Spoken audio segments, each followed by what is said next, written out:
தீவனூர் ஸ்ரீ பொய்யாமொழி விநாயகர் திருக்கோவில். இன்னைக்கு சங்கடகர சதுர்த்தி இல்லையா, இங்கே போகிறோம். திண்டிவனம் செஞ்சி நெடுஞ்சாலையில் உள்ள தீவனூரில் இக்கோயில் உள்ளது. இவருக்கு நெற்குத்தி சுவாமி அப்படின்னு ஒரு பெயர் உண்டு. தேசிங்கு மன்னன் செஞ்சியை ஆண்டு வந்த காலத்தில் இந்த பகுதியில் ஆடு மாடு மேய்க்கும் சிறுவர்கள் வயல்களிலிருந்து நெற்கதிர்களை திருடி பறித்து வந்து நெல்லை உதிர்த்து அவைகளை ஒன்று சேர்த்து ஒரு கல் கொண்டு குத்தி நெல்லை அரிசியாக்கி தின்று வருவார்கள்.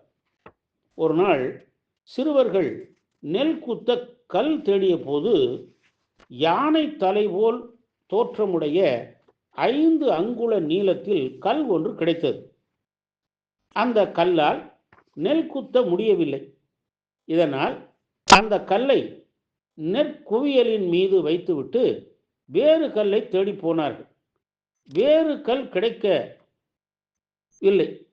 திரும்ப வந்து பார்த்தபோது அவர்கள் வைத்துவிட்டு போன நெல் குத்தப்பட்டு அரிசி, தவிடு, உமி என தனித்தனி குவியலாக இருந்ததை கண்டு சிறுவர்கள், இது என்ன நெற்குத்தி சாமி, இதனை பத்திரமாக வைத்து கொள்ள வேண்டும், நாம் தினமும் திருடி வரும் நெல்லை குற்றி இது அரிசியாக்கும் என கூறி யாருக்கும் தெரியாமல் மறைத்து வைத்து விட்டார்கள்.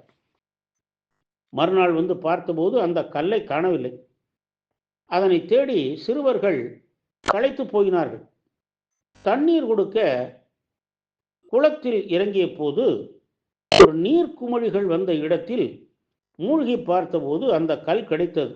சிறுவர்கள் அதனை எடுத்து வந்து நெற்குவியல் மீது வைத்து அரிசி, தவிடு, உமி என பிரிந்தது. இது கண்டு சிறுவர்கள் அந்த கல்லை ஒரு மரத்தின் அடியில் கட்டி வைத்தார்கள். கிராம மக்கள் தங்கள் வயலில் நெற்கதிர்கள் திருடு போவது பற்றி தலைவரிடத்திலே முறையிட்டார்கள். விசாரணையிலே சிறுவர்கள் நடந்ததை கூறி கல்லை எடுத்து சென்றனர். அன்றிரவு தலைவர் கனவிலே விநாயகர் தோன்றி, அந்த கல்வடிவில் நான் தான் இருக்கிறேன், அதனை பூஜித்து வந்தால் சகல பாக்கியத்தையும் அடைவாய் என்று கூறினார். தலைவர் அந்த கல்லை தன் தம்பியிடம் கொடுக்க அவர் கோவில் கட்டி அதனை பிரதிஷ்டை செய்தார். ஊர் மக்கள் வழிபட்டு நற்பலன்களை அடைந்தார்கள். இந்த விநாயகர் லிங்க வடிவில் உள்ளார். பாலாபிஷேகம் செய்யும் போது லிங்கத்தில் படிந்துள்ள விநாயகரை நாம் தரிசிக்க முடியும். மிளகு வியாபாரி ஒருவர் இந்த கோவிலில் தங்கி ஓய்வெடுத்த போது கோவில் பணியாளர் ஒருவர் நைவேத்தியம் செய்ய மிளகு கேட்க அவர் இவை பருப்பு என பொய் கூறினார். சந்தைக்கு சென்று மூடையை அவிழ்க்க அவை பருப்பாகி இருந்ததை கண்டு அதிர்ந்து போனார். உடனே இந்த கோவிலுக்கு வந்து விநாயகரிடம் மன்னிப்பு வேண்டிட பருப்பு மூடை மீண்டும் மிளகு மூடை ஆகியது. அன்று முதல் இவர் பொய்யாமொழி விநாயகர் என அழைக்கப்பட்டார்.